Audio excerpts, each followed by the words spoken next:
Some people say we have two lives. One of the two is our life we have on the internet.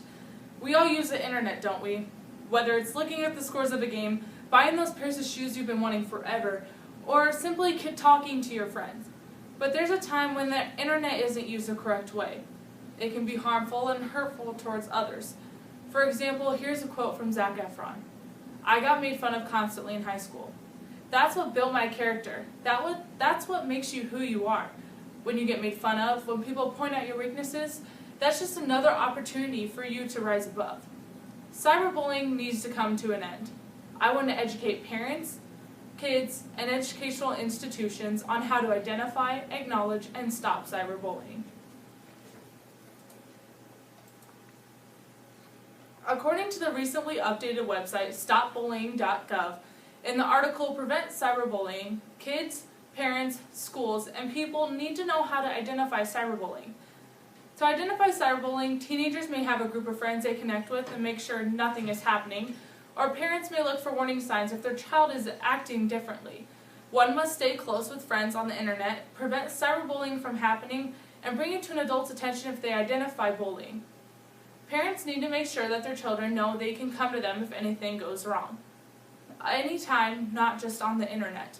The parents do need to be there for their children, but they have to make sure they don't overstep boundaries. Make sure not to ask their child or children questions 24/7 about their friends and everything online. Parents and kids need to know that identifying cyberbullying is the first step to stopping it. Once one identifies cyberbullying, they must acknowledge it. According to the expert beacon, Katie L. Greer, cyberbullying, what all parents need to know, kids, parents, schools, and people need to know how to acknowledge cyberbullying. My definition of acknowledging cyberbullying is making sure something is being done about the situation and the bully. By acknowledging cyberbullying, it shows the bully that it's not right and there will be some type of consequences. But those consequences can't happen unless we make it happen.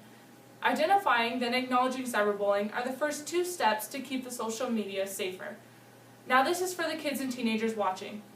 Would you want your kid to grow up on our social media we have today? The type of social media where we have people who are getting away with cyberbullying other kids, where teenagers don't feel safe going on their own social media? Because I know I don't want mine to. That's why we need to start now, taking a stand against those bullies on the internet. When one bully gets caught, then others may stop their bullying because they're afraid they may get caught as well and finally realize what they are doing isn't right either. After we acknowledge cyberbullying, the next step is stopping it.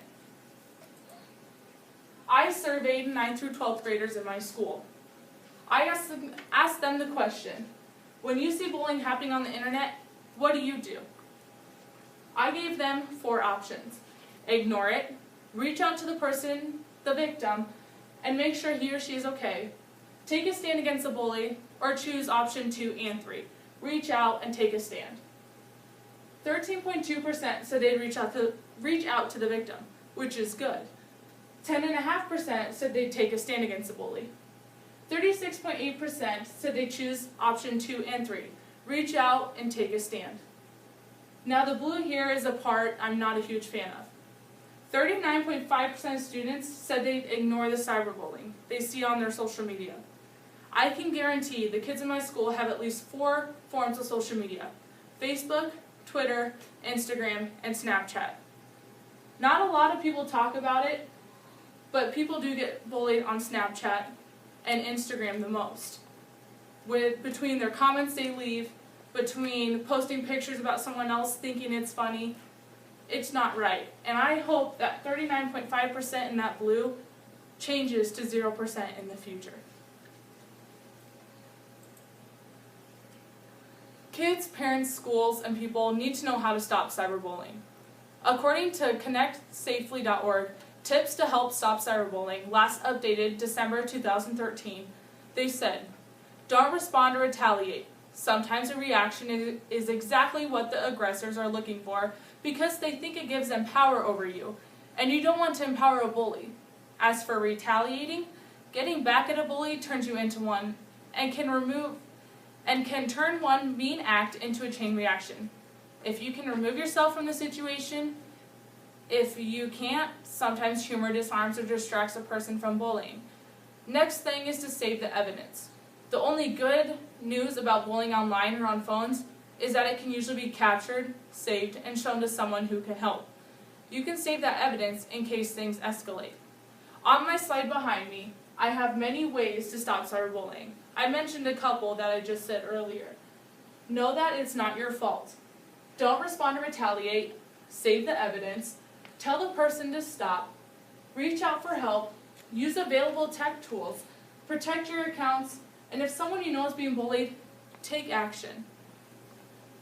The following is a statement from Katie L. Greer, Expert Beacon. Cyberbullying is an unfortunate reality for this wide generation of kids, but something that can be easily battled if we talk to our kids early and often about what cyberbullying is, what the consequences are, and teach them what to do if they witness it or ever become the target of it. By working with our kids, empowering them, educating them, and promoting positive internet device activities, parents can be the first line of defense against cyberbullying. Cyberbullying needs to come to an end.